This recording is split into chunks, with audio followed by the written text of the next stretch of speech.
The New York Jets made a roster move last night that'll go under the radar for a lot of people, but not for me. It completely opens up roster flexibility for the New York Jets. We explain next. I'm going to lose my gosh darn bananas. Boy Green Daily starts now. Zoinks!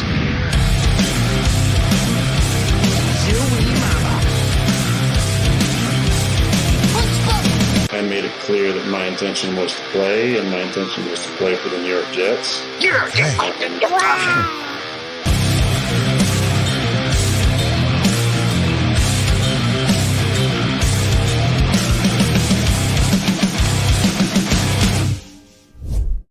What's going on, beautiful people? I'm Paul Esden Jr., a.k.a. Boy Green. I'm the New York Jets digital reporter for Heavy.com. Welcome to Boy Green Daily, a daily New York Jets video show, also available wherever you get your podcast.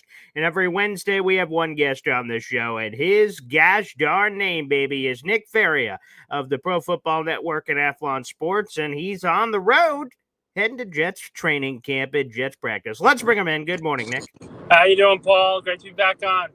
Yes, and what you just said, back on. Because, Nick, not only have you been doing weekly appearances on here, but you just can't get enough of me. Quite frankly, I should explore a restraining order. But you're just so gosh darn good that I've ripped it up completely. Nick Faria also joins me in my radio show, The Man Child Show, with Boy Green every Tuesday at 10:30. So if you can't get enough Nick, you can't get enough Boy Green. Well, for God's sake, then just dive into the deep end of the pool, and you will get some Nick Faria on both Tuesday mornings and Wednesday mornings now, both in the audio and video element. So, Nick, you're a freak, but we love you, man. Thank you so much for giving so much of your time.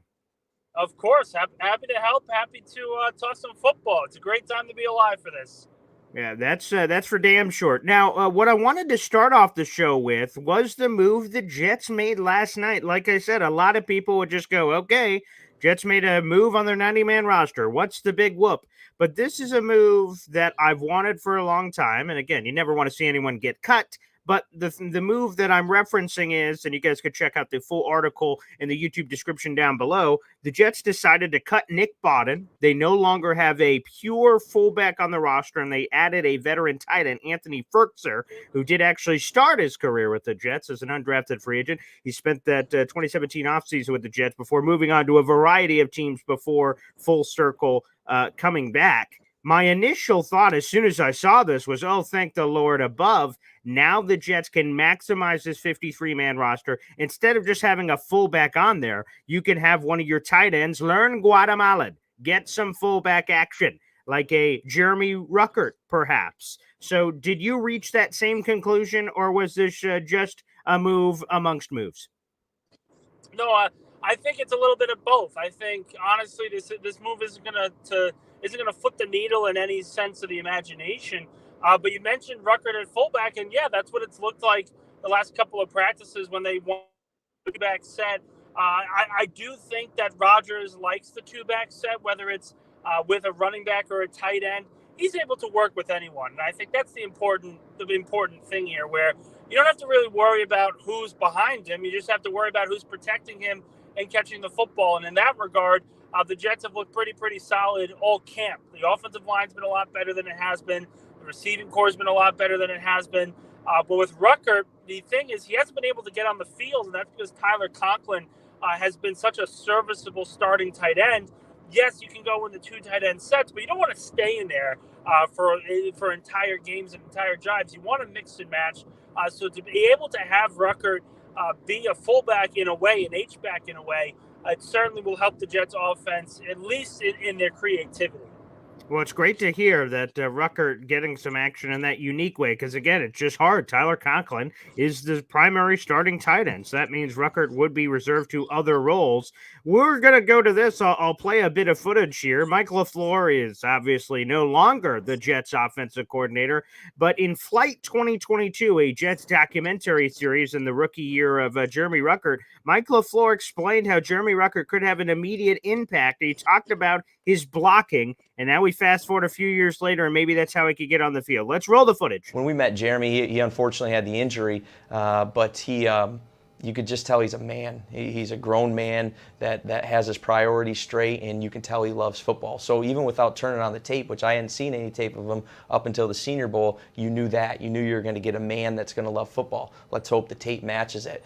Not very often in today's game can you see tight ends that are, can they get it done in the run game, because frankly, their hands just not in the dirt. And when you turn on his tape, he didn't care about getting dirty. All right, he was going to be old school. He's a no-break mentality. He never stops his feet on this. This is a pretty good player over here on the right side, the number 2 draft pick in the draft, and Aiden Hutchinson. And you don't see him stop right here on this cross step. We're going to ask him to do this quite a bit, and he doesn't stop his feet.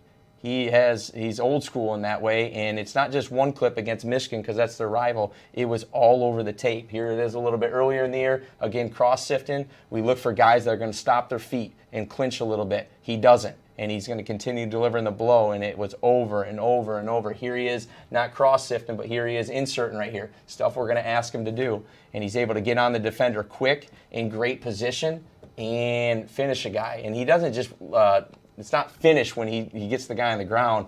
He's going to make you know that he's coming all freaking day. And you love to see it. That is it on tape right there of Jeremy Ruckert, and again, how he can be utilized. So thank you to Flight 2022 for the clip, but that's exactly what we're talking about here as regards to Jeremy Ruckert. Again, we have Nick Ferrier here, our Jets reporter extraordinaire. And so, again, we'll put that aside, but I think that is something to watch as we get to the 53-man roster cutdown. If you remove a fullback and then you just have a tight end that's learning something else, by the way, Anthony Ferkshire, as you'll see in the piece, I did some analytics. He's had 16 reps in his entire 7-year career at fullback, so I don't know if he's the one that's necessarily taking those reps immediately, so it will be kind of interesting. But yes, as everyone's saying in the chat, pour one out for Nick Bodden, of course, who's been here since 2021. Nick, let's get to some of your observations. It seems like, as Robert Saleh said yesterday, there's been some back and forth in training camp between the offense and defense, saying last year there was blowouts where, like, he didn't say it, but I'm sure the defense smacking around the offense led by Zach Wilson. This year it's more back and forth. Is that what you want to see in training camp? That's what every fan should be wanting to see. This is not some overwhelming matchup that we kind of saw last season. And when I say that, I also mean along the offensive line. Aaron Rodgers last year was just absolutely battered throughout portions of practice where he was getting hit immediately when he got the snap. And it was just because they had too many injuries at tackle. They had too many injuries at guard. They were plugging and playing guys that were going to be third stringers at the start of the regular season. So I will say the last couple practices haven't really gone well for the offense. I think they've been strong defensive wins, but I'm not going to take away from the fact that the first week of training camp were resounding wins for the offense. Aaron Rodgers looked good. The offensive line looked good. The running backs look good. And Garrett Wilson looks like a star. So I'm not going to sit here and say that it's a bad thing, because what you really want is competition. You really want both sides looking good in different spurts. This is not really something you should worry about. Remember, a week ago, Paul, we were talking about the pass rush and the pass rush not being able to get home and not being consistent against Tyron Smith and Max Mitchell and all these other guys. And then now this week, it's, wow, the pass rush looks really good. Should we be worried about the offensive line in the center? So these are the ebbs and flows of training camp. These are the ebbs and flows of the offseason. I don't think it's really any concerning. I think it's a great thing, because by the time the season starts, the Jets offense will have a lot of reps going against one of the best defenses in the NFL, and the defense will have some reps against a pretty good offense in their regard. So this is all positive. This is all a good thing. Yes, everyone wants to be perfect, but to give something, you have to get something. If you want to see a good pass rush, the offensive line may not look good to start camp. If you want to see your offensive line dominate, then you shouldn't be worried about the pass rush. So ultimately, I think they're in a great spot right now. Again, if you have questions for Nick, get those super chats flowing, baby, or use your memberships to be able to do that. And we'll ask some of those questions in here, so keep those flowing. Shout out to the 150 people we have in the room right now with this conversation. Let me ask you about Tippmann. We talked about this on the radio yesterday, but a lot of people are freaking out. Nathaniel Hackett spoke on it yesterday. He said he's not worried. We saw some of those issues over the last couple of practices with Joe Tippmann. Is it much ado about nothing? Is it like on the serious go? Very serious, not serious at all, something in the middle? Where are we at? I think it's something in the middle and more towards the side of something much ado about nothing, because when you look at center play, the modern NFL center has to do everything along the offensive line. They have to be the one calling checks and being the leader of the offensive line. They have to be able to recognize the blitz and check to a blitz package in coverage. That way it helps the quarterback out. They have to make sure that the snap is correct, and then they have to make sure that they get out in space and block. Remember, this is now the post-Jason Kelce center position. That position has changed specifically due to what Kelce's been able to do throughout his career. But if you actually talk to someone like Kelce, and I think this is what's so important when you talk about Joe Tippmann, people kind of forget Kelce may be a 6-time All-Pro, but he didn't get his first All-Pro until 2017, and he was on the trade block his 5th year. It was not a good season for him the last couple of years beforehand, and people were questioning whether Philadelphia would move on for him going into the 2017 season. The reason why is because his snaps were always inconsistent. If you watch some Eagle games in last season alone, Kelce's snaps were all over the place. And I'm someone who watched every game, so I can give you guys that lowdown. They weren't the best snaps. It's not his forte. And he kind of mentioned it on the New Heights podcast once when they were talking about centers and why he snaps the ball so quickly and why it feels so rushed. And it's because when you try to do everything along the offensive line, you're also making sure that you have to successfully get to your blocks. And what do you need with your blocks? You need 2 hands. So when you snap the ball, you got to get your hand back right away. So this is a learning process for Tippmann. I kind of compare more to the Yips, where, listen, they didn't really have bad snap problems last season. Sure, he had some high ones, there's some concerning ones, but it wasn't really a problem like this. It wasn't really a play-destroying thing like it has been the last couple of days. So that's why I kind of amounted to the Yips. He's going through the process of being the team's starting center. That includes blitz pickup. That includes a lot of different checks at the line of scrimmage. There's a lot of stuff he has to get through. And when you have to do that, it takes time. Nick Mangold, from what I remember, guys, took 3 years really to develop into the all-pro caliber player that he ended up being with the Jets. Joe Tippmann is in year 2. People can say that the Jets don't have 3 years or they don't have 6 years, but it doesn't really matter when you have young players. You have to be able to be patient, because that's what player development is all about. If you're not willing to be patient, then you're going to see what the Jets have done the last decade, and that's get rid of players really early and just perpetually be in a rebuild, because no one has the gall to say, hey, let's make sure this guy goes through this. Let's give him the support to grow, and we're going to be the benefactors after that. And again, it just makes sense. People forget about this now that Tippmann is the unquestioned starter at center. Last year, he was 3rd or 4th string. Connor Hughes, after a Robert Saleh presser, said, I don't know if he's ever going to step on. Well, let me rephrase it. I don't know. This is Connor speaking. That I don't know if he's going to step on the field in his rookie year. It might be a redshirt year. People were freaking out. And then he started as some guard action before eventually getting to center. So there's a lot of differences between that offseason to this one, where he is the starter and in this leader role coming in, which I think is important. Now, I agree. I don't think it's of great concern at this point. But what I'm curious about is if somehow, let's say Tippmann had the flu today and he couldn't snap, who is the primary backup center for the New York Jets? The expectation right now, and I have to look at the roster for confirmation, but I believe it's Chris Glazer. I know that Wes Schweitzer has played center before, and he's probably the premier backup overall. But right now in practice, Schweitzer's playing at guard and Glazer's at center. I think in game time, when the Jets make their final decision on the 53-man roster, God forbid something happens to Tippmann, I think it's going to be Schweitzer that comes in to play center, kind of like last year. And I think the Jets, like I said before, I think the Jets are perfectly fine with having Wes Schweitzer be the backup. He's a quality guy, a quality player who's played a lot of NFL snaps, a good center, not a great one, but a good, solid center. I don't think, and I know where you're leading towards, Paul, in terms of Connor McGovern, but I don't see it happening, because I think they want to keep as much continuity here as possible. And by continuity, I mean developing some of these younger players, allowing Joe Tippmann to say, you are the center, you are our center, we're not making a move because we believe so highly in you. There's always a chance that they can sign him should something happen to Tippmann down the road, but you don't want to make that decision too early. So you believe, just to, You reading my mind, Nick. I'm going to ask you for the lottery numbers later, but for now, you believe that ship has sailed. That outside of an injury situation, that's just not happening. Look, the Jets could decide otherwise, but as of right now, I think they're pretty much settled in what they want to do on the offensive line. And Robert Saleh even said it. He's like, we're still in the installation period.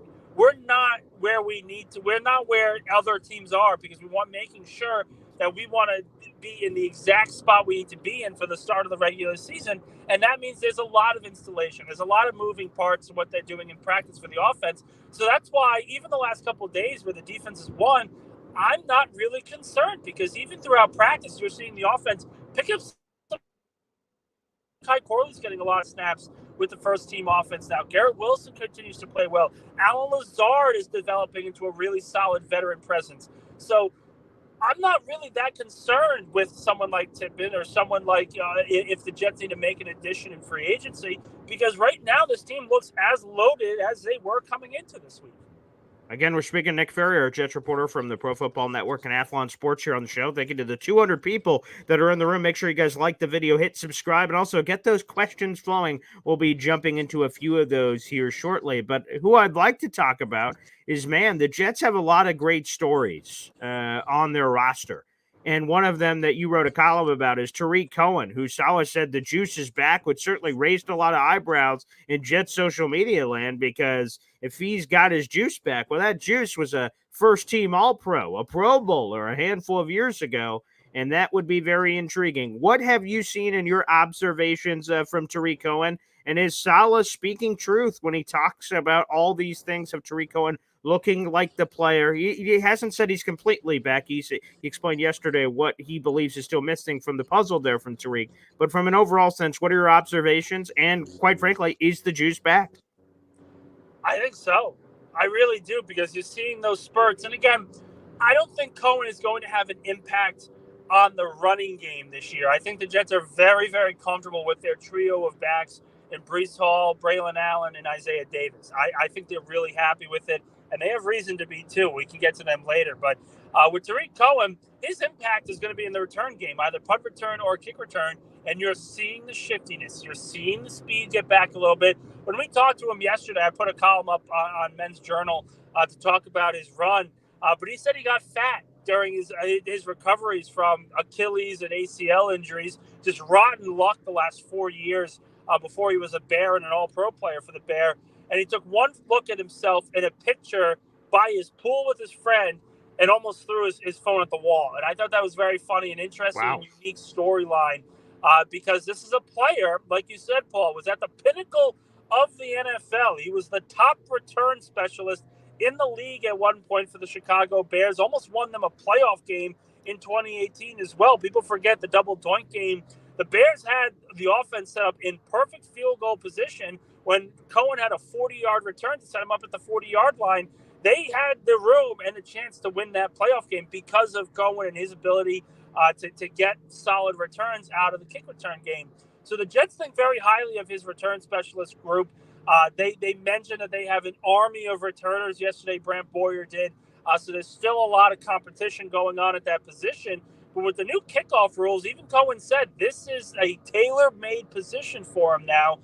You saw the Steelers select Cordell Patterson in free agency. You've seen a lot of teams try to get kick return specialists on their roster now that the kickoff rules have been changed. And the Jets did that with Tariq Cohen, and he's paying it up in droves. He's looked very solid. Well, let me ask you, because I saw a fan, shout out to Richie from Jets Media, I believe that was the video I saw it, where the Jets were actually practicing the new kickoff. I mean, eventually they had to do it in training camp, I suppose. Before we get to the games, Jets don't have a game, not this week, it's the following week, although we do have the Hall of Fame game. Today's Wednesday. Wow, we have the Hall of Fame game tomorrow. That'll be great. Bears-Texans, so we'll get a taste of it then. But what have you observed in camp? Because to a lot of people, this is a strange alien species that everyone's just kind of talked about, but we haven't really seen. We have no idea. Is it going to be a big impact? Is it going to be a small impact? What's going to be happening here? What has been your observations of just kind of watching it as a football fan in a handful of drills and practice opportunities?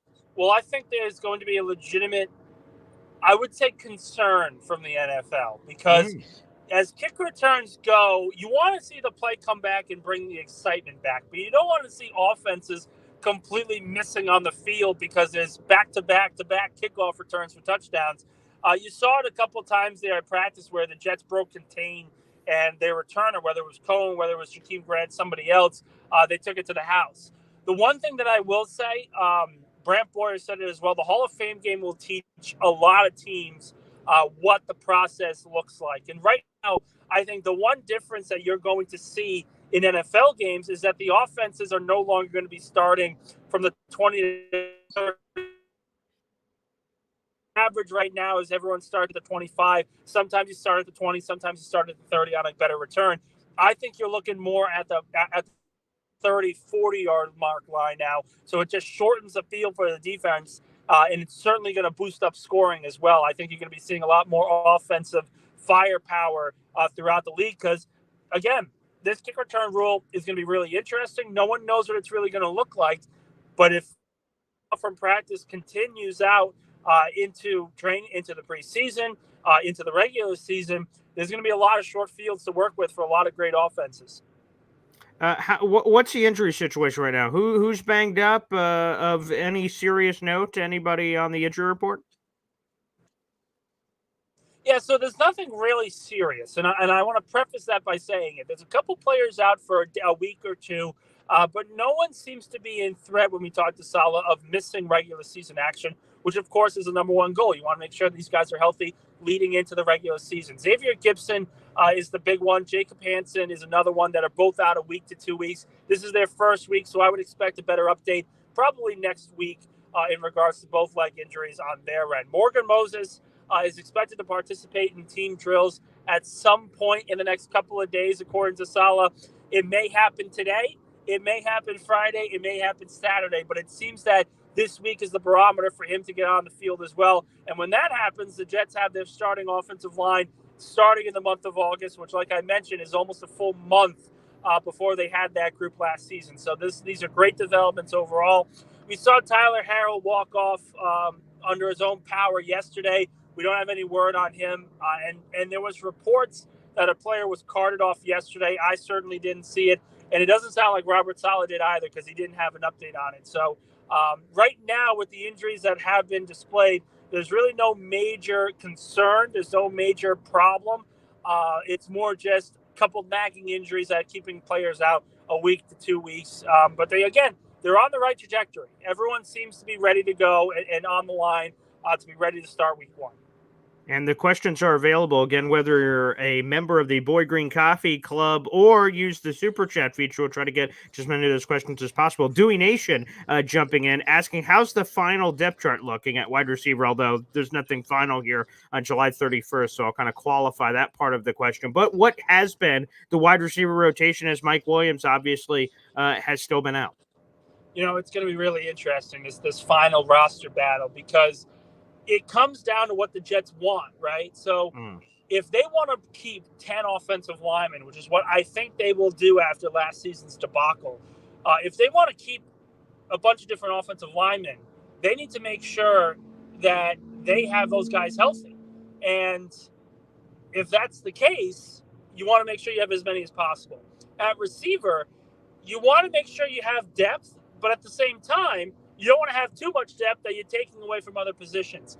So right now, I think the safe bet is that the Jets are going to keep 6 receivers on the 53-man roster. So you think about it, okay, Garrett Wilson is 1, Allen Lazard is 2, Mike Williams is 3, Malachi Corley is 4, and then you have a bunch of guys for the last 2 spots. Xavier Gipson feels like a safe bet overall. They've been very high on him to this point. He'll probably be number 5. Well, then you have 3 other guys, Irv Charles, Jason Brownlee, and Malik Taylor.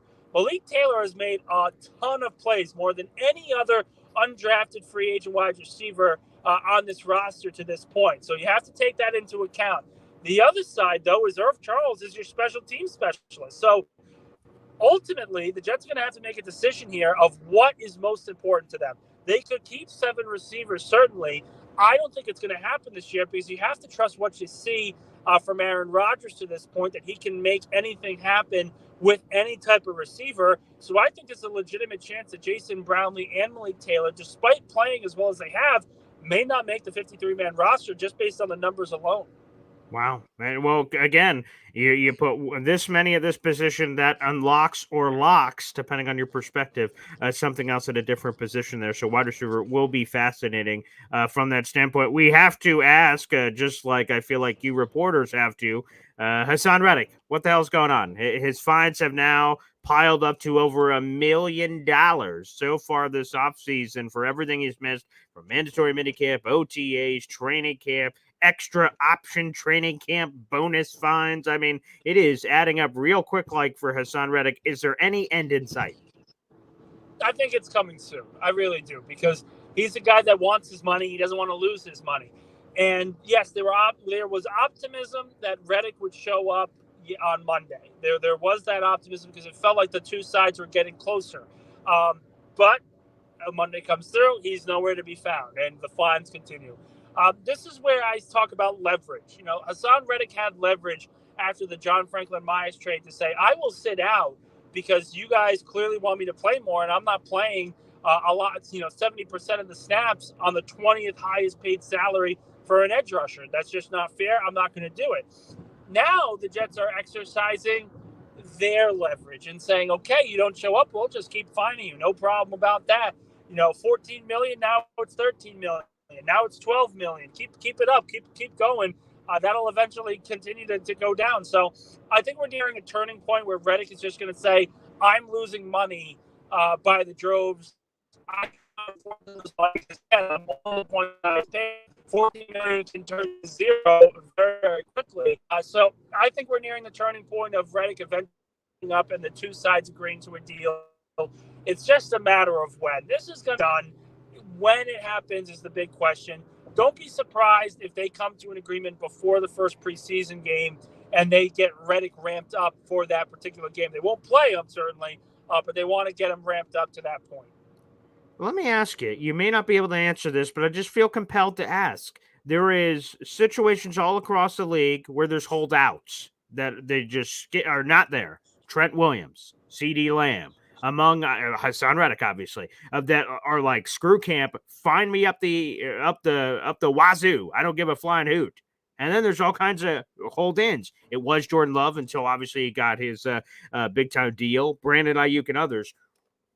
It just seems like two things would be accomplished if Hassan Reddick just showed up to camp and just sat in a corner. Number one, he wouldn't be fined anymore, so good for his wallet. And number two, it would be a sign of goodwill as the Jets and him are negotiating face-to-face, him and his agent, him and his representation, to try to reach an end. So I don't know if you can answer this, but again, I just have to ask, why hasn't he shown up yet? Why not hold in? The only difference being, it seems like, is that he would no longer be fined large amounts of money if he just showed up. And again, also, I feel like it would be a positive turn in the direction of potential negotiations. Well, Paul, it's a great question. And I think every holdout is different. You look at someone like CD Lamb and Trent Williams, they are holding out. Why? Because they want to show their teams, the Cowboys and the 49ers, what life is like without them. And the Cowboys offense looked really bad. The 49ers offensive line has looked really bad in camp. Both cases are those players saying, I am your offense. This offense is only good with me on the field.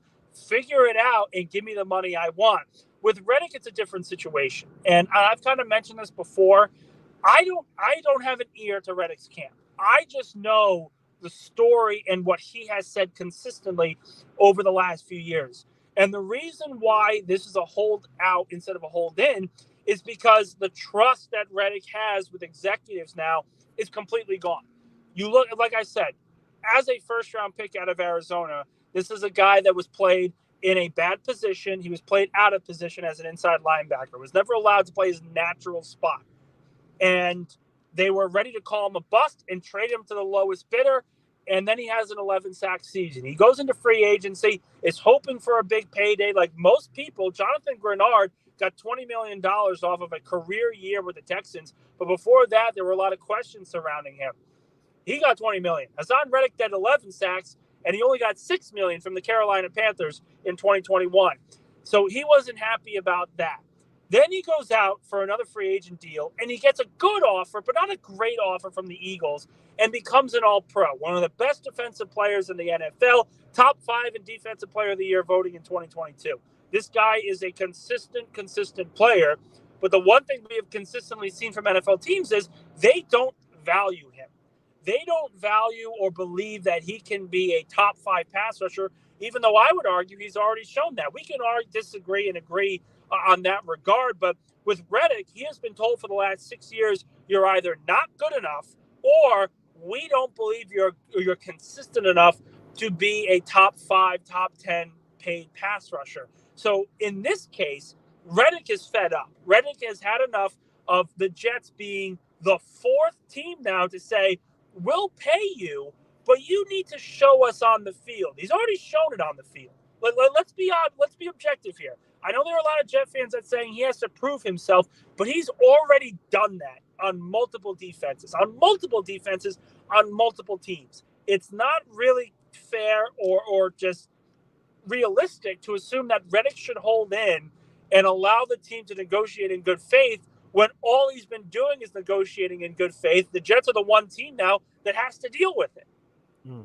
Well, it is an interesting question with that. Again, we will see what happens. Again, my prediction was it will be settled before the first preseason game, which is on August 10th. We will see if that indeed comes to fruition. Speaking of preseason, though, Aaron Rodgers' preseason plan was revealed seemingly by Robert Saleh, who said, quote unquote, he definitely won't play in either of the first two. So that's not even a question. The only question is whether or not he plays in the Giants one. And I wrote an article up for Heavy because I wanted to look back. How much did Aaron Rodgers exactly play last year? And it was 2 drives against the Giants, the second one being the touchdown drive on a 14-yard beautiful touchdown pass to Garrett Wilson. Little did we know that was the only touchdown pass we would see from Aaron Rodgers last year. But what do you make of the preseason plan? And Robert Saleh saying his instinct is that he doesn't want Aaron Rodgers to play at all, but there is a chance for that final preseason game. Where do you lean on whether to play Aaron Rodgers or not play Aaron Rodgers in the preseason? Well, the next time we talk to Aaron Rodgers, I'll definitely ask him because this isn't a Robert Saleh decision, and it wasn't last year. Again, objectively, Saleh said Rodgers wanted to play. He wanted the extra snaps. So we're giving him those extra snaps in the preseason game. It's important to remember that the Jets have joint practices with all 3 preseason teams once again. So I think it is fair that Rodgers could eventually say, I'm not going to play in the preseason because I got a lot of great work in joint practices. That's what a lot of teams are doing now. But again, it comes down to what he wants. If Rodgers wants to play, the Jets are not going to tell him no. If Rodgers doesn't want to play, the Jets will be happy to say, okay, Tyrod, go in there for a series, and then we'll have Andrew Peasley and Aiden Martinez battle it out in the second and third quarters. So I don't, again, he's definitely not playing the first 2 games. Rodgers himself doesn't want to. Is he going to want to play that third game? It really depends how joint practices come in the next couple of weeks. All right. Well, we will wait for Nick to ask that question. All right. Just a few more before we get you out of here, Nick. Malachi Corley had a beautiful dip the toes in the water, toe drag swag on that corner, and the Jets showed a unique angle to it that I hadn't seen prior to them tweeting it out from that sideline. How's Malachi Corley looking? Because a lot of people assume that once he slapped the pads on, suddenly there would be an uptick. Has there been one? Yes, there has. There hasn't really been an uptick in touches. But you can see that they are starting to give him some reps on the field, some reps with the ones. The one thing that I noticed and I found was interesting, and I try to remember last year and go back at the film, the RPO game wasn't really something the Jets utilized in droves last year. They probably could have. And I mean, consistently build an offensive scheme out of the RPO. They used it a little bit with Rodgers on that first drive before he got hurt. It just didn't work out. I look at what the Jets are doing, though, offensively now, and it seems very RPO heavy. You saw it with Allen Lazard yesterday where he found the holes in the defense, and he looked really good doing it. I thought yesterday was a very good bounce-back day from Lazard. But that's probably the role that they want to see from Malachi Corley as well, that guy that reads where the holes are in the defense, sits in that hole, makes a completion in a 5-yard completion, and then go to work. The Yak God, Yak King, whatever you want to call him, doing what his namesake is supposed to do. So I think that Corley continues to develop, continues to improve exactly the way the Jets want to see him. They may not approve of the lack of route tree that he has to this point. But Deebo Samuel didn't have a route tree either. Brandon Ayuk didn't have a route tree either coming out of college. They developed into these great Pro Bowl, all-pro caliber players. If the Jets are willing to work with him and they're willing to let him develop into that Deebo Samuel type that develops into Brandon Ayuk, as I've had conversations with other scouts, I think the sky is the limit for him. He is right on the right trajectory to be a dependable piece to the offense in week 1. All right, and last one before we get you out of here, Nick. Who has caught your eye, whether good or bad, I guess? Someone that has stood out to you in some way, form, or fashion, whether it's in the non-padded training camp practices or the padded ones we've gotten this week. I talk about Takk McKinley a lot, and I'd like to see. I didn't really see him yesterday. We'll definitely be asking Salah about that today, but he's been fantastic. I'd love to see him on with pads and dominating like he did before. But I got to tell you, Olu Fashanu is a joy to watch. He has looked really, really good and ahead of the curve so far at left tackle. And quite frankly, I will say if he was on any other team with a need at left tackle, he would be penciled in as the week 1 starter, and they'd be talking about him as a top left tackle in the game already. He's looked really, really good. Conversely, I know there were a lot of people worried about Will McDonald. McDonald has looked pretty solid as well in camp. They've been some great battles between McDonald and Fashanu, McDonald and Max Mitchell. I certainly think that, the concern of McDonald and the amount of sacks that he needs to show that he's a quality edge rusher, and the Jets didn't make a mistake with him, that's going to be up for debate, but he's looked really solid as well. You know what you get out of Tyron Smith, what you get out of Morgan Moses and Elijah Vera Tucker.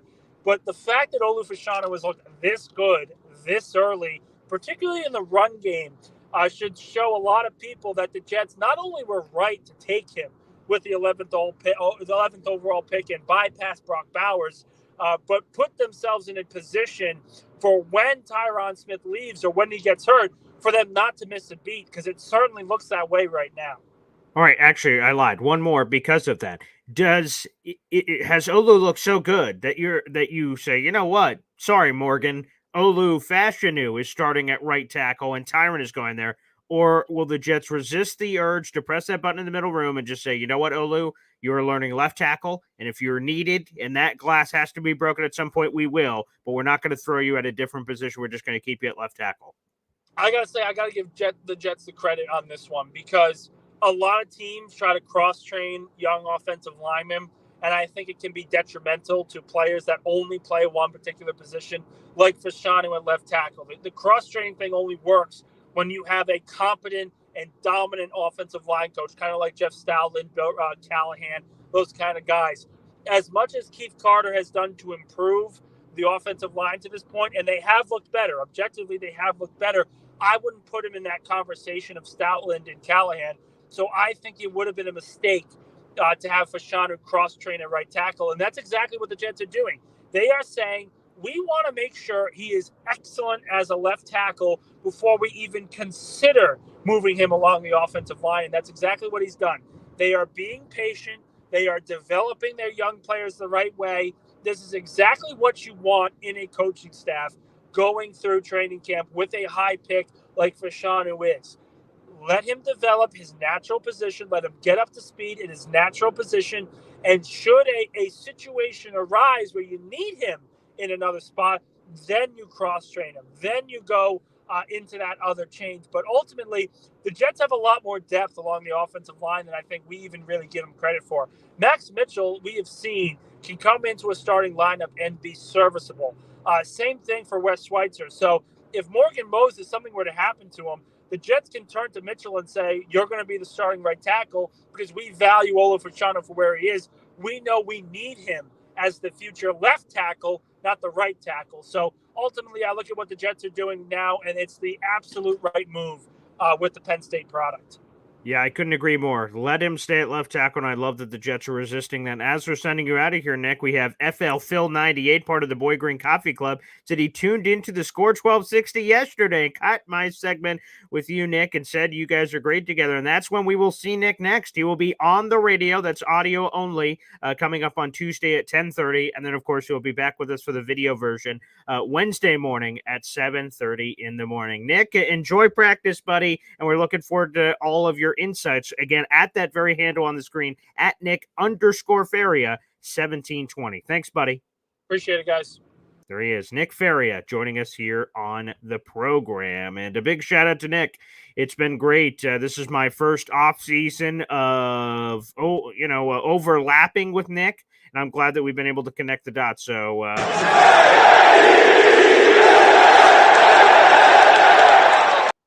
yes, so thank you so much. And FL Phil 98 jumping in here now Tuesday and Wednesday. Look forward to it. It's great. And then, like I said, for the first time ever, it'll be me and Jake doing a regular show that'll be Friday afternoon at 3 o'clock. Plus, we have a big guest joining us on Boy Green Daily as well this week. So keep an eye out for it. It's a big name. You'll recognize her, that's for sure.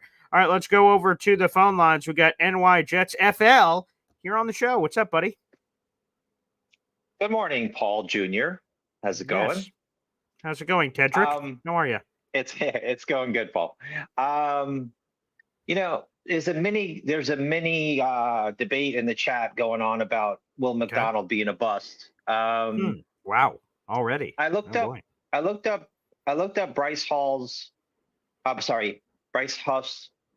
stats. Okay. Yeah. The guy had 10 sacks, no forced fumbles, and no picks. Okay. If you can get Will McDonald to 7 or 8 sacks on a rookie contract, that's a win. Yes. With Kinlaw next to Quinnen, that should help free up more rushing lanes, I would imagine. I don't understand when people say, "Oh, he's practicing with the twos." I don't care. Well, there may be a reason he's practicing. Maybe they want to see what other guys can do.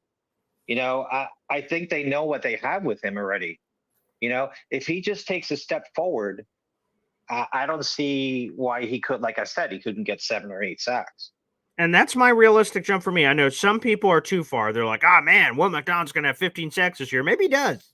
And I think we'd all be happy about that. But I think that's a little too aggressive. And some people believe he's going to be non-existent 1, 2, 3 sacks. And he had 3 sacks last year in a no-nothing role. To me, the natural jump, if we're being realistic or we're being objective, we take a step back and say, okay, where can Will McDonald be this year? I think it's in that 7 sack range.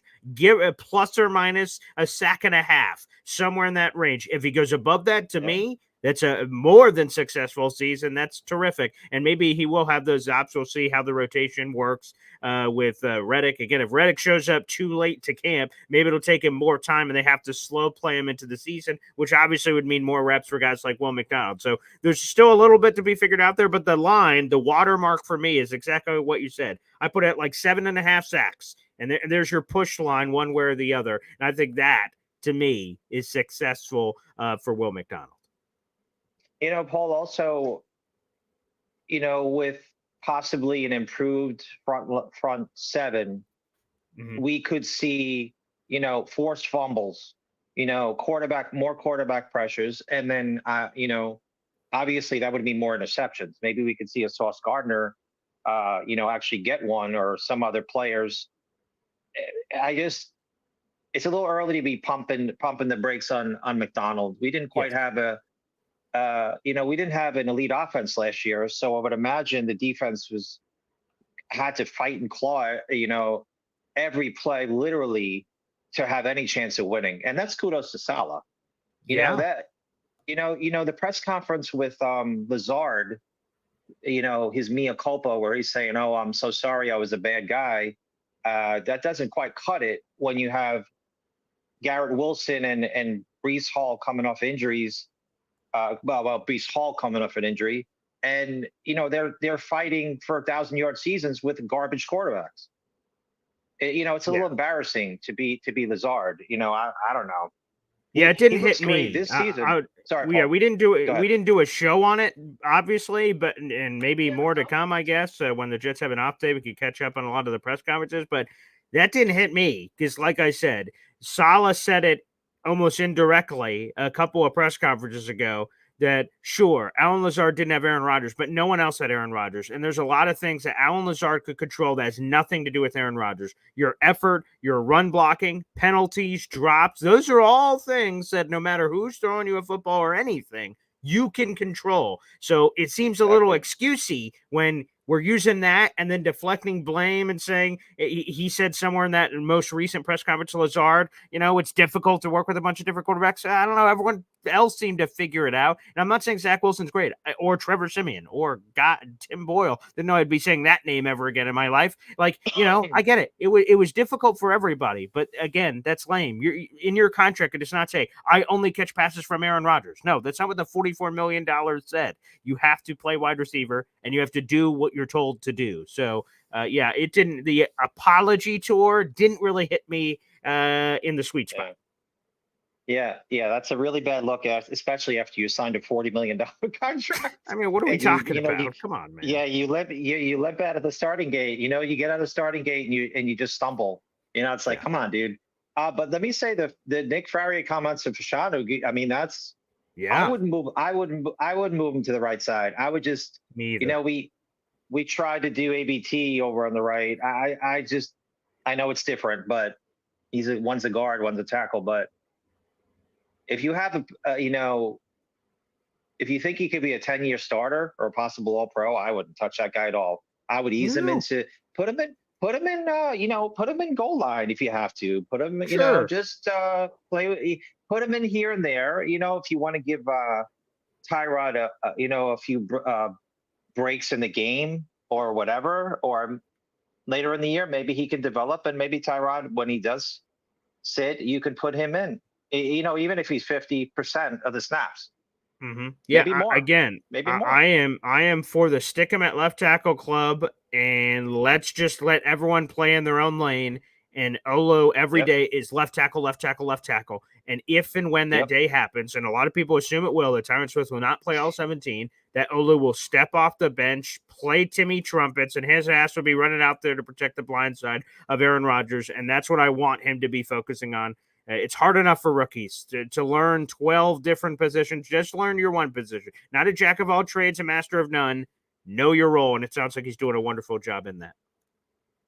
Exactly. Hey, Paul, you think if I got another minute, the Reddick situation, I mean, you think I can't see the Jets, giving him a $9 million pay increase a year after bending them over, and then saying, I'm going to bend you over, then you pay me. No.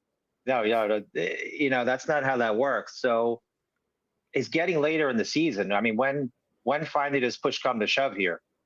Here's my thing. If I was Reddick, I'm a stubborn me as a person, I'm a very stubborn bastard. So if the fine started adding up, I'd be like so frustrated that I'd be like, F it. I'm already $1 million in. I'm already too deep. There's no stopping now. And I'd be holding out for whatever it's going to be. But I feel like I wouldn't be in Reddick's position, because if I heard that the fines are coming and I'm like, wait a second, those are non-waivable, I never get those back. Actually, yeah, I'm gonna do that hold in thing everyone's doing. Yeah, I'm gonna be there. So, yeah, to me, the problem is every term I'm hearing is we're hearing the positive stuff, and that's good. But the other thing I keep hearing is heels dug in and things of that nature. That doesn't sound like a guy at some point is just going to be like, okie dokie. All right. Enough fucking around here. Right. All right, let's just figure it out. So, again, I'm being positive. I think it gets done before the preseason game. But, boy, I mean, $1 million in fines? Good Lord. I mean, I don't know. That's a lot of moolah. Hey, Paul, the hold-in situation, I don't want to be negative, but if he really wanted to be here, you would do that, not be AWOL. So maybe he does. Maybe he's trying to get his way out of here. I don't know. Would he get paid somewhere else? But who's going to have the money to pay him? And who's going to want to deal with the situation? I know he's a great player and all. Yeah, this is an interesting note that went under the radar, but Connor Hughes had it in his piece. He said that the Jets have let Hassan Reddick know. This was maybe, I don't know, a week ago, maybe, and they let him know that no matter where this turns, they're not cutting him and they're not trading him. And not a lot of people have talked about that, but it's interesting that Connor Hughes put that in there. That the team told Reddick, no matter where this is going, you're not going anywhere. Like, you're on this team. So that's kind of interesting, that wording. A cutting that would make, again, the Jets would just be putting a grenade on a third-round draft pick in 2026. I don't anticipate that. But trading him again in the same offseason, that would be one of the wildest things I've ever seen, which would be crazy. I think they're just going to try to power through. But, yeah, to your point, though, like, why not hold in? I just don't understand why not, because I asked Nick that. So, yeah. All right, Paul. We'll see you with Jake Asman today, right? Oh, no, it's Friday, right? What's today? Wednesday? Yeah, Friday. Friday at 3 o'clock. Oh, sorry. Yeah, my days are weird. I'm not working a lot in the summer because of the heat. So we don't do a lot of tents in the summer. So, Paul, thank you as always. Thank you for additional extra few minutes, and you do awesome work as always. I appreciate that, bud. Thank you very much. And let's play for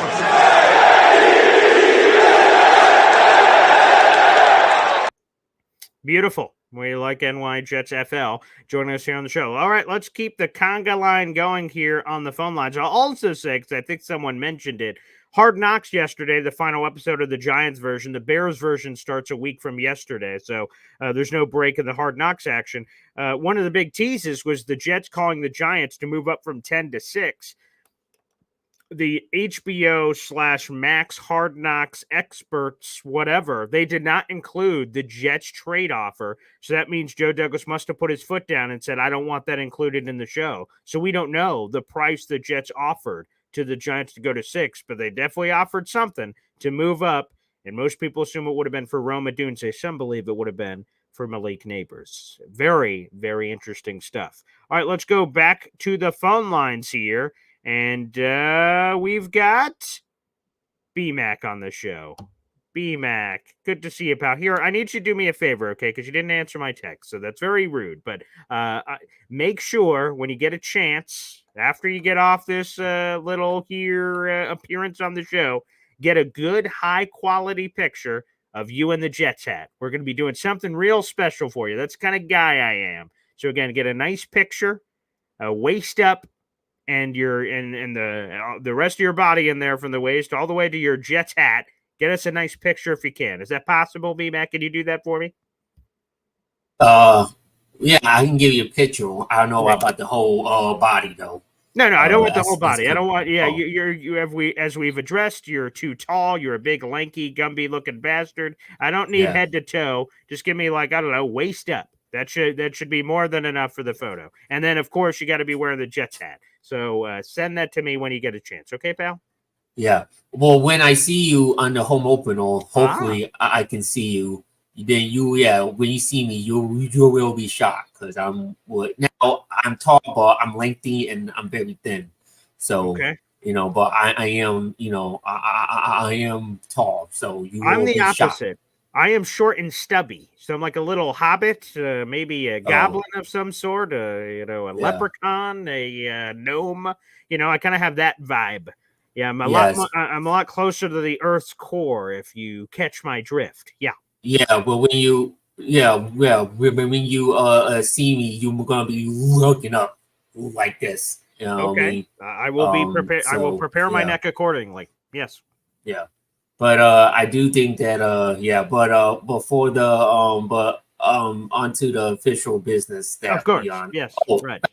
First of all, hopefully the Jets can start 2-0 when I that's what I'm hoping. Because I want to see how I want to. Cause it'd be interesting to see how packed MetLife Stadium would be with Jet fans. It's going to be packed either way, but yes, to your point, being 2-0 with a chance to go up 3-0 and smack around the Patriots, that'd be pretty enticing. Yeah. Yeah, I might, it's probably like a riot at MetLife. I've been there a few times in my life. It's quite an experience. But the other thing, so I do want to calling. First of all, I'm going to address the Rodgers preseason thing, but I just want to say that, do you think that did you see Adam Schefter's tweet? I did. What a dick. Yeah, I'll put it up here because I want everyone to see it. Yeah, I know what you're talking about. Yeah. Yeah. Okay. All right. Yeah. Let's pull this up. Let's pull up old Shefty, Adam Schefter. In case you missed it, guys. So Robert Saleh spoke to the media and let everybody know, saying, "Hey, here's the preseason plan for Aaron Rodgers." All right. Let's scroll. Apparently, Adam Schefter had a lot of breaking news yesterday. All right. Jets signed Anthony Ferguson. Yep, we talked about that already. Scroll. Here we go. What a beautiful tweet. Let's throw this up on the big board so you guys can see this piece of trash. This piece of trash tweet. And by the way, before I even put this up, I like Adam Schefter. I when he does shows, I love listening to him. He's an NFL insider. I enjoy listening to his content, and especially when it's anything Jets. But here's the tweet. This is Adam Schefter. Jets head coach Robert Saleh said that quarterback Aaron Rodgers, who is recovering from his Achilles injury, is unlikely to play this preseason. I want to make this clear. Adam Schefter, by doing what he did, this is what we like to call a dick in the business, okay?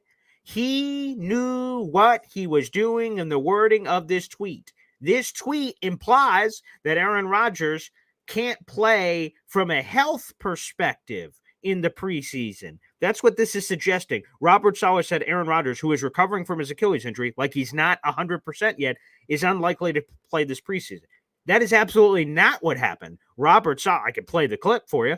Robert Saleh, first off, let me start at the beginning. The Achilles injury is over. There's no more recovery. There's no more rehab. Rodgers, by the way, has played every single rep of training camp. Everyone.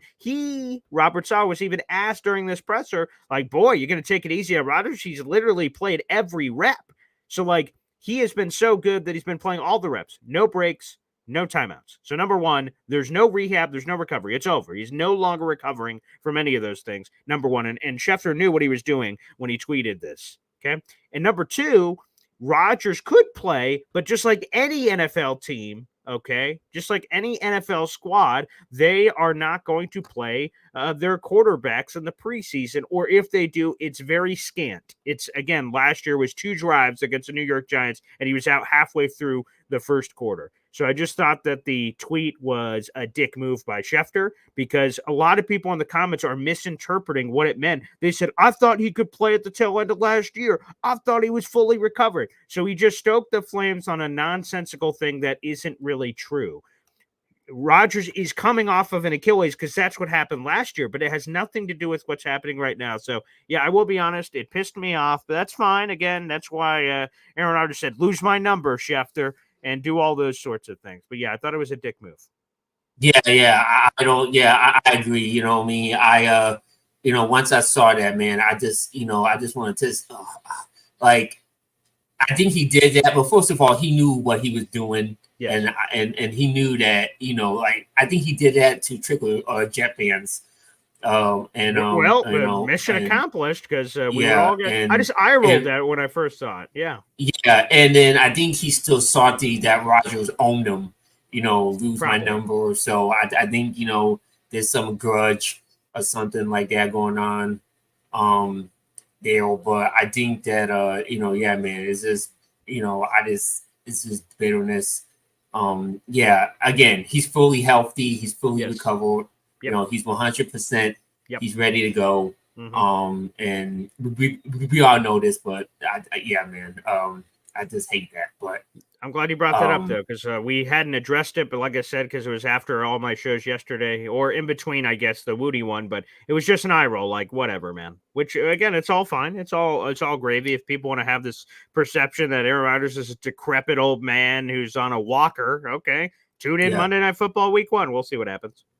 Yeah, but I do think he should play in the preseason, though. I agree. Think he should. I was like, but it's like, well, first of all, I think, look, I know he's a 20-year vet. He doesn't really need it. There's plenty of times in Green Bay he hasn't played in the preseason. Sure. And still has successful seasons, still won MVPs, still did all that. So, But again, this is a different situation. You know, he hasn't played football in 2 full years. He played 4 snaps. And I get it. The 4 snaps were out of his control. You know what I mean? I'm not going to, he got hurt. I'm not going to say that, he played 4 snaps, mean that, it was his fault, because it wasn't. But still, you know what I mean? He didn't get to play with the offense in meaningful games last year. And I think he needs to, he talked about that 4%, that 5 to 4%. I think he really needs to get into the, I think he needs to get hit, and I'm not saying that put him out there so he can get wrecked and get mauled, but I think he needs to get his first hit in a real game so he can get back into the groove of things. And I feel like the preseason is the right way, is the right time to do it. I don't think I'd be comfortable with the 49ers and his first game back in real action getting tested with that Niners D. I concur. That would be basically, it's not quite a year. I believe it's September 9th, technically, is that 49ers game. And obviously last year was September 11th. So it's not quite a year, but his first game action to be a year apart on Monday Night Football again.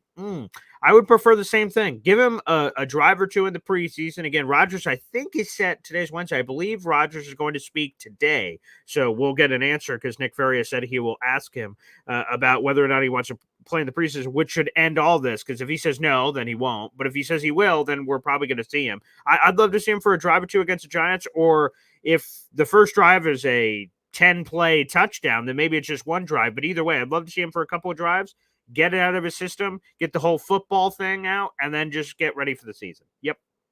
Yeah, so I think just like last year, series of 2. Exactly. The first series 3 and out, and then it went back out there. Boom, Garrett Wilson. People all losing all bananas. Doing backflips and say, 50. 50 touch. A touchdown, best quarterback in touchdown. Best quarterback in wide receiver duel. And then what happened, but same thing. Just have him get his feet wet, have him get a feel. But again, it's up to him. And if he doesn't want to do it, again, Rodgers knows his body more than we do. You know what I mean? So if he says no, you have to trust him to trust his body. And if he doesn't feel like he doesn't need it, it is what it is. If he doesn't feel like he doesn't need it. I trust Rodgers. If he wants to do it, great. If he doesn't, okay. And again, the man's played for 20 years.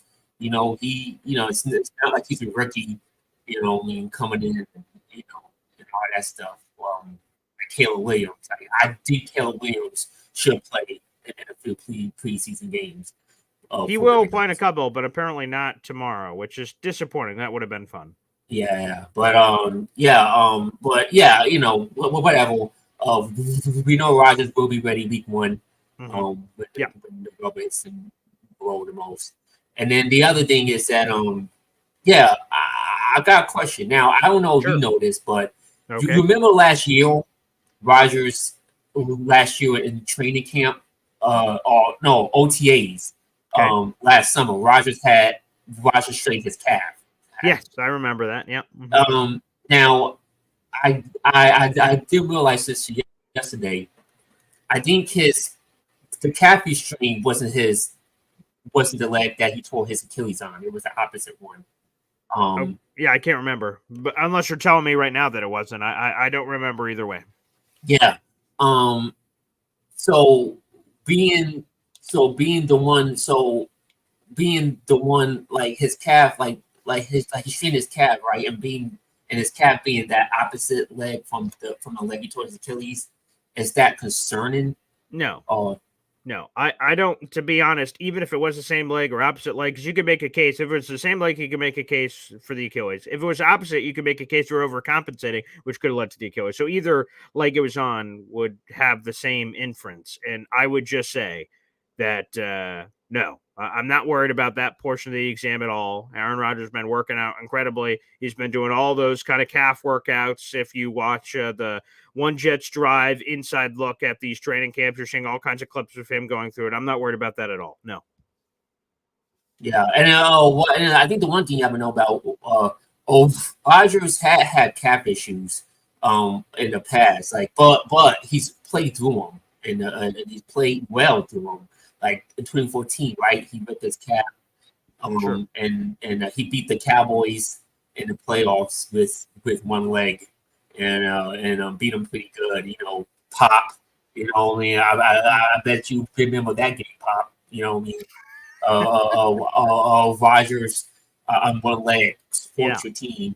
Mm-hmm. That was the Dez Bryant non-catch game, which Dez didn't. You know, Dez did not. That. He so caught that, but it's neither here nor there. 4th and 2. Tony Romo finds dives towards the end zone. Football move. I mean, if that's not a catch, no catch has ever occurred in the history of the NFL. But you got away with it. It's over. You guys escape with that. So you know it is what it is. But that was 100% a catch. Go ahead.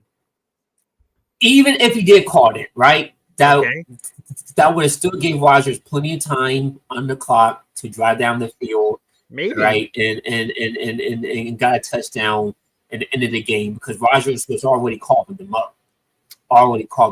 And after that play, the defense still had a chance to stop the Packers offense, and Rodgers converted 2 first down passes to ice the game. So the game completely changes if they let that be a catch, and either he fell to the 1 yard line or that counts as a touchdown. So, but you know, it's Noah. It's not Noah. It's not our fault that the NFL don't know how to correct the rules. So blame that on Roger Goodell. All right, but not.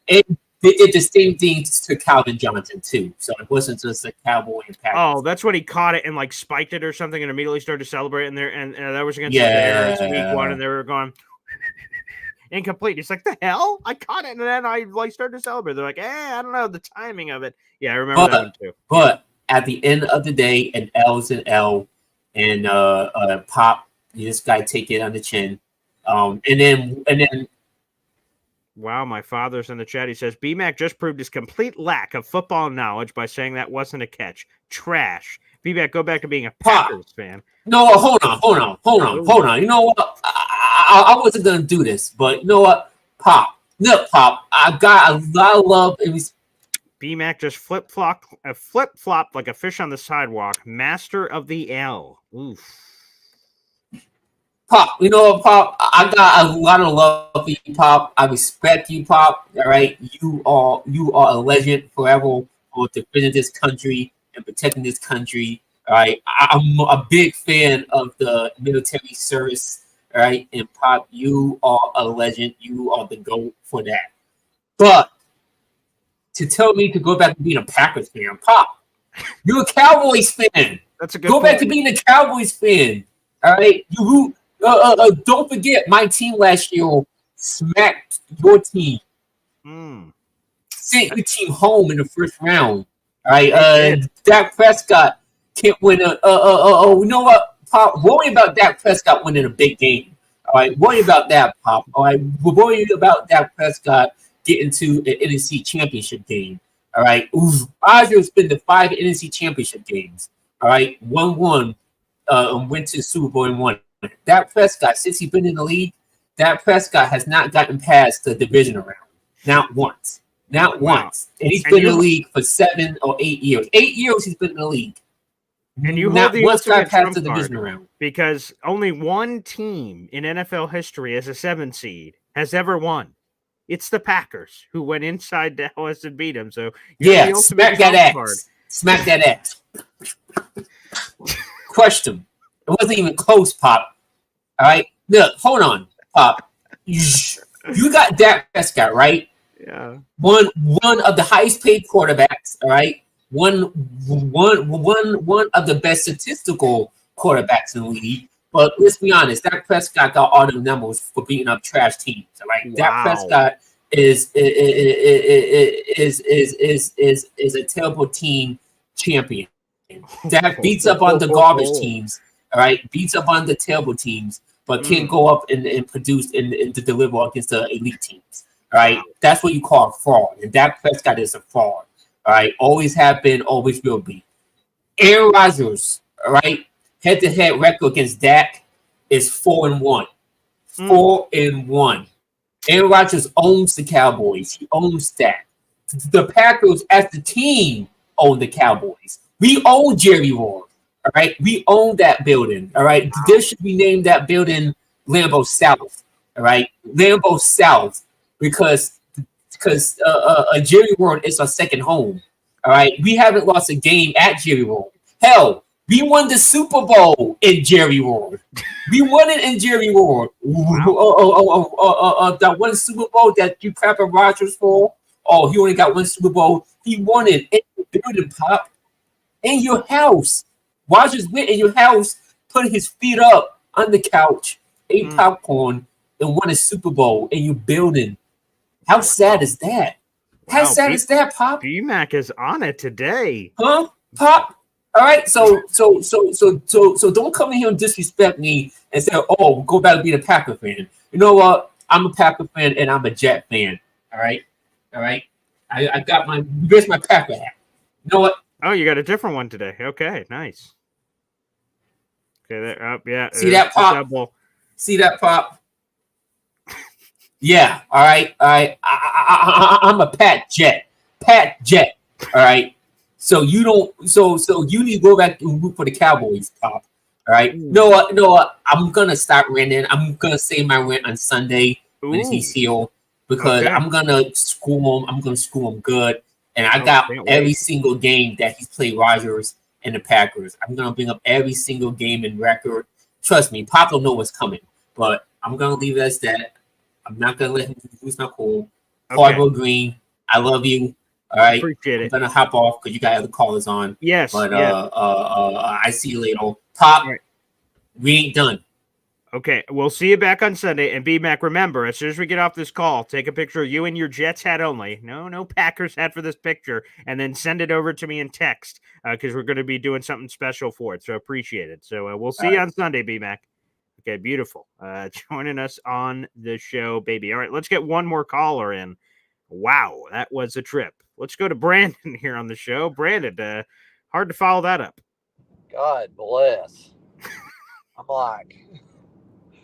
I don't know. Anyway, I love that he's putting a Packers hat on top of the Jets hat that we got him. Anyway, I appreciate you letting me on the BMAC show today to talk to you. So anyway, I just had a quick question. You were talking about Tariq Cohen earlier.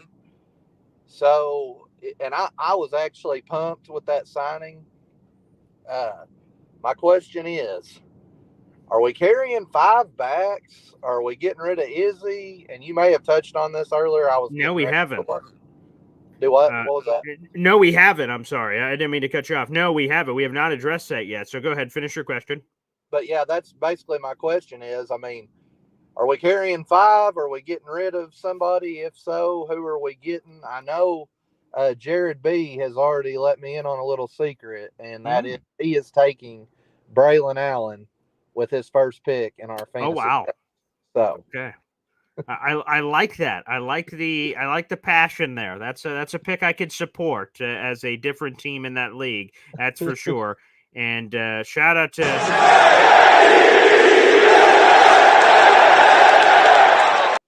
Thank you for the super chat, Jersey Jet. B-Mac, get a show of your own. Salute senior, bro. He's a vet. Damn straight he is. So we appreciate that. But to answer your question, and quite frankly, it goes back to the very theme and headline of this video. With the Jets dumping Nick Bodden, all of a sudden now you got a little bit more flexibility because technically he would have, I assume, been in your running back group of an extra guy being kept. With Bodden off the roster, to me, I believe they're going to keep 4. I think it's Breece Hall. I think it's the 2 rookies. And then insert 4th guy. And to me, you shove Izzy and Tariq Cohen in a room with a nightstick and only one of them's walking out. and then the other one will be reserved to the practice squad. In my pre-training camp 53-man roster prediction, I had Izzy making it. If I had to make an alteration right now on July 31st, I'd have Tariq Cohen over him as that final running back in the room. Again, there's still preseason. There's still more training camp. We're only a couple of days into the first padded practice week, so there's more to be determined. But I do believe that they will keep 4 regardless. One way or the other, it will be 4, whether it's Izzy or Tariq Cohen. I believe it'll be 4, and then it's the other 3 are locks. Breece Hall and the 2 rookies are absolute locks, and that's whoever that last person is going to be. My lean right now at this moment in time, as you asked me at July 31st at 8:44 a.m., it is Tariq Cohen. Okay, and that's what I think too, and especially with the new kickoff rules, I think he would benefit us more. In my opinion. And now you said Thursday is the Hall of Fame game, and it's the Bears and who? Texans, but there's no, I don't know who, I haven't heard from the Texan side yet, but I know the Bears will not be playing Caleb Williams or most of the starters, so we'll be getting a less than preseason game. But hey, to me, I don't give a flying hoot. They could be playing my grandma at quarterback, and I'd still watch. So they can play whoever the heck they want. I don't know on the Texan side who's playing, but for the Bears, they're going to be a little less than. I got you. Well, all right.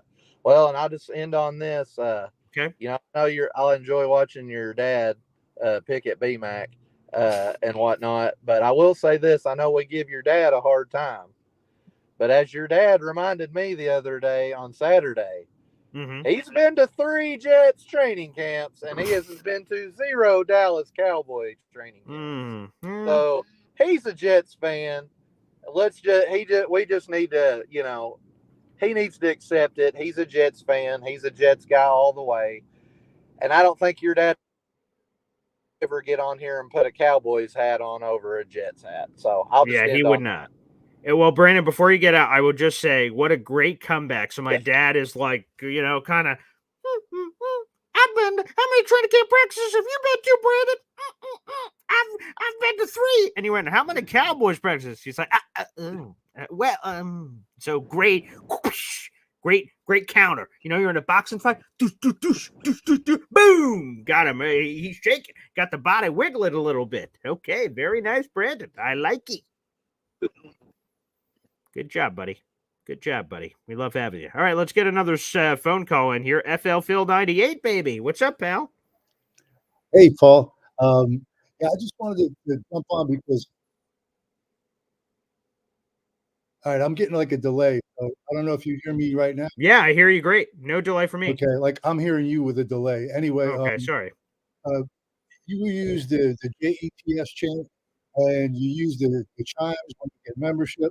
I think you have an underused thing that you should start using, especially when you get off with BMAC. You actually just said wow when you got off the phone. I think Zariah Luna, whenever BMAC does one of his things, you hit him with a wow. Okay, yeah, let's give that a whirl right now. Let me just test this out. Wow.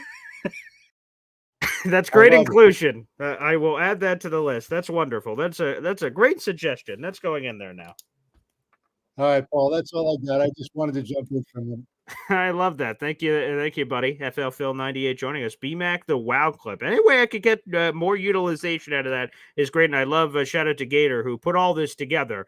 Both the virtual background you see in my intro. And again, if you guys have, I can't suggest it enough as we're signing off because I got to run to the radio station. Then I got morning Syracuse Mets baseball to go to. So busy morning coming up here. But major shout out to Gator. If you guys need any intros done or you do your own show and you want a little pizzazz, reach out to Gator McCluskey. You can find him everywhere on his social media platforms. He makes all this stuff and he does it for a price. So guys, check him out. He is terrific. And he worked in that. Wow. That was a surprise. I didn't know that was going to be in the intro. My daughter, my 2.5-year-old daughter now saying, wow. That's like the first word she's like ever said. So like, yeah, relatively speaking, she just came up and she's normally very quiet. She just leaned into the mic. Wow. It was so cool. And now I have that forever on the intro, which is awesome. To shout out to Gator for that. To the 400 people in the room, make sure you guys like the video, hit subscribe. I know people also enjoy watching this after the fact if they're not up early in the morning. Make sure you guys show your support. Help spread the love. every way that is for free that people can contribute is by liking the video and hitting subscribe. If you never spend a dime, you never buy a super chat, you never buy a membership, the free way to contribute, and it helps out if everyone does it, liking the video, hitting subscribe, it helps grow the channel. So please, please, please make sure you guys do that. And again, for all the people that are part of our Board Green Coffee Club, it's worth the price of admission, baby. You get to dive on into the Discord, which is a wonderful community for Jet fans, and Jared B just threw it in there. So guys, if you're watching on YouTube right now, hop on over. It's I'll throw it up here on the screen too. This is the invite to our Discord. If you're a member of the Boy Green Coffee Club, you can lock that in. It's only $2.99 a month. You make a jump over there, and you get in there too. And Terrence, that's a great idea as well. A wow emoji, which again, I think we're about like 12 to 15 away, somewhere in that ballpark from unlocking another emoji. So I love that. That would be great. And Card Cave Central said he loves Discord. He told a great Discord story about the Jets training camp tickets he got, which was awesome. So make sure you guys check that out as well. So wow emoji, great idea. I'm going to put that in the on the docket here for our guy Snowball.